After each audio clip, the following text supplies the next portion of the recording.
আপনারা জানেন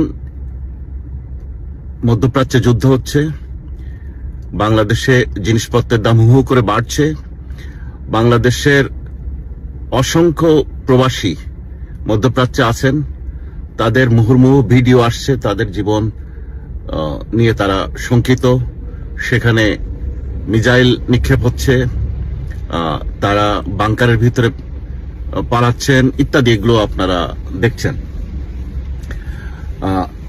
হাইকোর্টে একটা রুল হয়েছে যে জুলাই সনদ এবং গণভোট এটা সংবিধানের বহির্ভূত, এটার উপরে একটি রিট হয়েছে এবং সেখানে বলা হয়েছে সংবিধানের বাইরে কিছু সংবিধানের সাথে মেলে না এমন কোন প্রজ্ঞাপন রাষ্ট্রপতি দিতে পারেন না।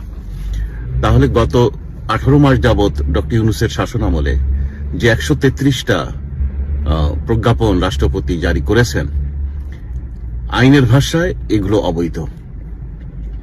তো এগুলোর উপরে চ্যালেঞ্জ করে রিট হয়েছে।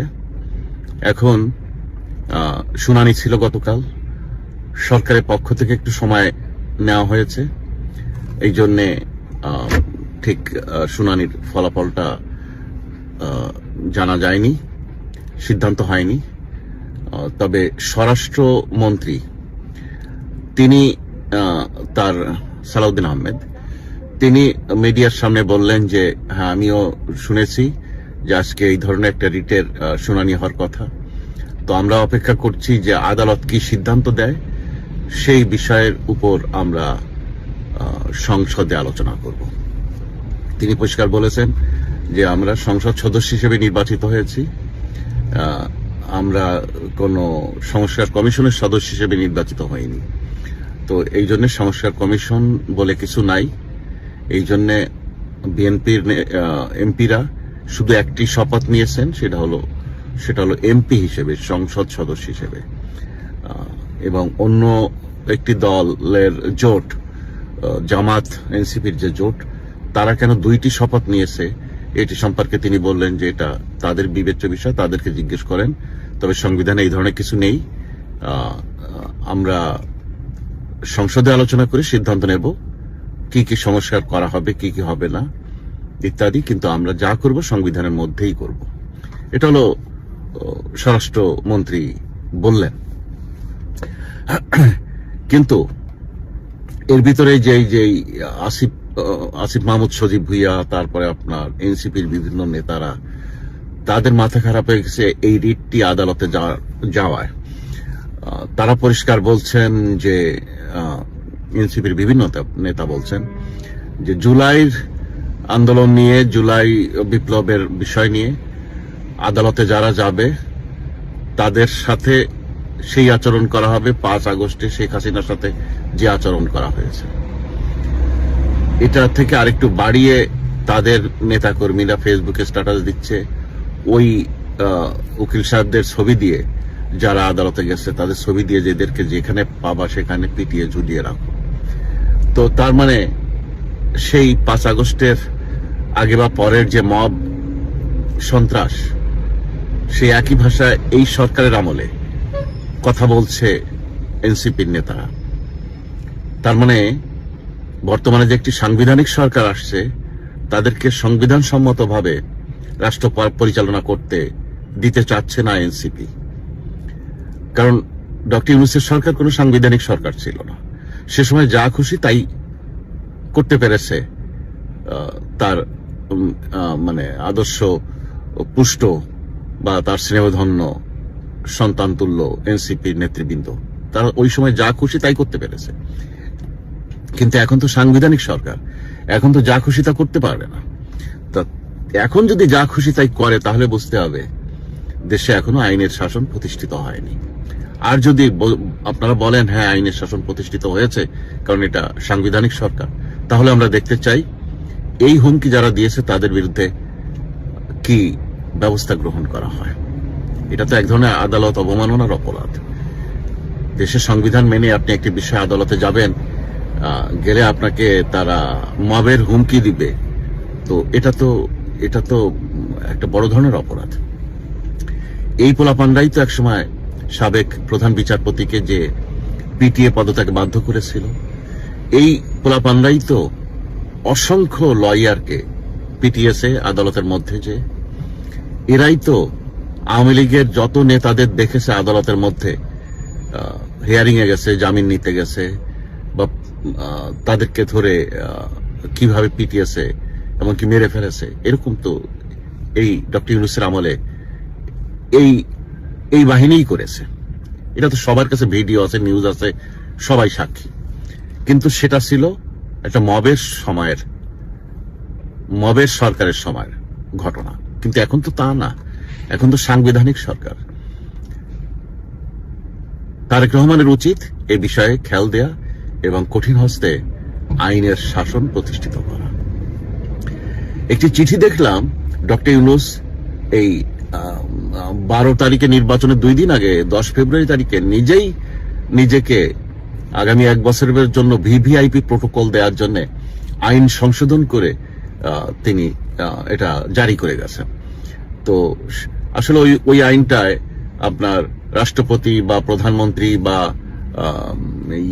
বিরোধী দলীয় নেত্রী অথবা প্রধান উপদেষ্টা, তারা 3 মাসের জন্য এই নিরাপত্তা পান, এসএসএফ নিরাপত্তা প্রোটোকল পান দেশের মধ্যে, দেশের বাইরে না, শুধু দেশের মধ্যে এরা পান।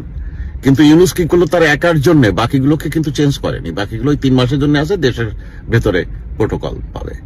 ইউনূস কি করলো, তা শুধু তার একার জন্য 1 বছরের জন্য প্রোটোকল করলো দেশে এবং বিদেশে সবখানে। এটা তো অন্যায়, এটা তো একেবারে অন্যায়। তারেক রহমানের কাছে আহ্বান জানাবো, এই যে সংশোধন উনি করেছেন এটা আপনারা ক্যান্সেল করুন এবং তার যতটুকু প্রোটোকল পাওয়া উচিত 3 মাসের জন্য সেটা দিয়েই এটা শেষ করুন। কারণ এই ভদ্রলোক দেশের অনেক ক্ষতি করে ফেলেছে, আইনের শাসন কোথাও রাখেনি। তো এই লোকটাকে আপনারা, আমি জানি আপনারা সাইজ করবেন না, কারণ আপনি নিজেই তো লন্ডন থেকে ফিরে এসেছেন, নিজের অনেকটা কৃতজ্ঞতার উপরে আপনার মামলাগুলো স্থগিত করেছেন। ডক্টর ইউনূস আপনাকে দেশে ফিরিয়ে এনে প্রোটোকল দিয়েছেন। আপনি যখন একজন সাধারণ নাগরিক, নির্বাচিত কেউ নন, তখন আপনাকে প্রধানমন্ত্রী প্রোটোকল এসএসএফ দিয়েছে। অতএব আপনি যে খুব বেশি তার বিরুদ্ধে করবেন আমার তো মনে হয় না। তারপরেও আইনের কথা এবং দেশবাসীর কথা, তাই আপনার প্রতি আহ্বান জানালাম, বিষয়টি ভেবে দেখবেন। কারণ এদেশ সবার, এই দেশ এই 2-3 জন মানুষের না। পল কাপুর আসছেন, উনি দিল্লিতে আছেন, উনি আজকে ঢাকায় আসবেন সন্ধ্যায়। তারপরে এসে উনি প্রথমে দূতাবাসের, আমেরিকান দূতাবাসের কর্মকর্তাদের সাথে বসবেন, সেখানে থেকে ওই মিটিং থেকে আপডেট নিবেন যে বিষয়গুলো উনি এখানে আগামী 3 দিন থেকে আলোচনা করবেন, মিটিং করবেন, যেসব বিষয়গুলোর উপরে, সে বিষয়গুলোর উপর দূতাবাসের কোনো পরামর্শ, বক্তব্য, আপডেট থাকলে সেগুলো উনি নেবেন। এবং ওনার একটা বড় কনসার্ন হলো, উনি গবেষণা, ওনার একটা বই আছে, গবেষণা বই, সেটা হলো এই আপনার টেরোরিজম সম্পর্কে, ধর্মীয় মতবাদ এবং টেরোরিজমের বিষয় নিয়ে। তো সেটা এই দক্ষিণ এশিয়ায় কিভাবে বিস্তার করছে এবং এটা কিভাবে থামানো যায়, সেটার ব্যাপারে উনি কাজ করছেন অনেকদিন যাবত, এবং সেটাও এখানে এই মিটিংগুলোতে ফলো আপ হবে। তিনি বিভিন্ন ব্যবসায়ী প্রতিনিধিদের সাথে মিটিং করবেন, সরকারের সাথে মিটিং করবেন, রাজনৈতিক দলগুলোর সাথে মিটিং করবেন, এবং শোনা যাচ্ছে আওয়ামী লীগের সাথেও কথা বলবেন। তো সেই হিসেবে শোনা যাচ্ছে সজীবদের জয় মামার সাথে উনি অনলাইনে মিটিং করবেন। এরপর এই মিটিংগুলোর পর আমাদের পররাষ্ট্রমন্ত্রী রজার খলিল, ওনার সাথে ভারতের পররাষ্ট্রমন্ত্রীর মিটিং হবে। তারপরে ওনারা দিল্লিতে ওনাদের মিটিং হবে, তারপর লন্ডনে মিটিং হবে। তো এইগুলো হওয়ার পরে উনি তো 6 তারিখে চলে যাচ্ছেন, 7 তারিখে থেকে আস্তে আস্তে অনেক কিছু জানা যাবে, মার্চের 7 তারিখ থেকে। এবং এই মিটিংগুলোর আলোকে 12 তারিখ থেকে যে সংসদ অধিবেশন বসছে, সেখানেও কিছু পরিবর্তন আসবে। তা সেটা অতটা ভিজুয়ালাইজ হয় কিনা জনগণের কাছে আমি জানি না। কারণ বিষয়টা তো অন্য লেভেলের হিসাব হচ্ছে। এই জন্যে যে বিষয়গুলোর সাথে বিদেশিরা বেশি জড়িত সেগুলো খুব বেশি ওপেন হয় না বাংলাদেশের রাজনীতিতে। তো তারপরেও দেখা যাবে যে কি কি আলোচনা হলো, কি কি বক্তব্য সামনে আসলো। তবে আমরা আশা করছি যে এটা তো মার্চ মাস, এপ্রিলের ভেতরে অনেক কিছু পরিষ্কার হয়ে যাবে। এপ্রিল মে মাস থেকে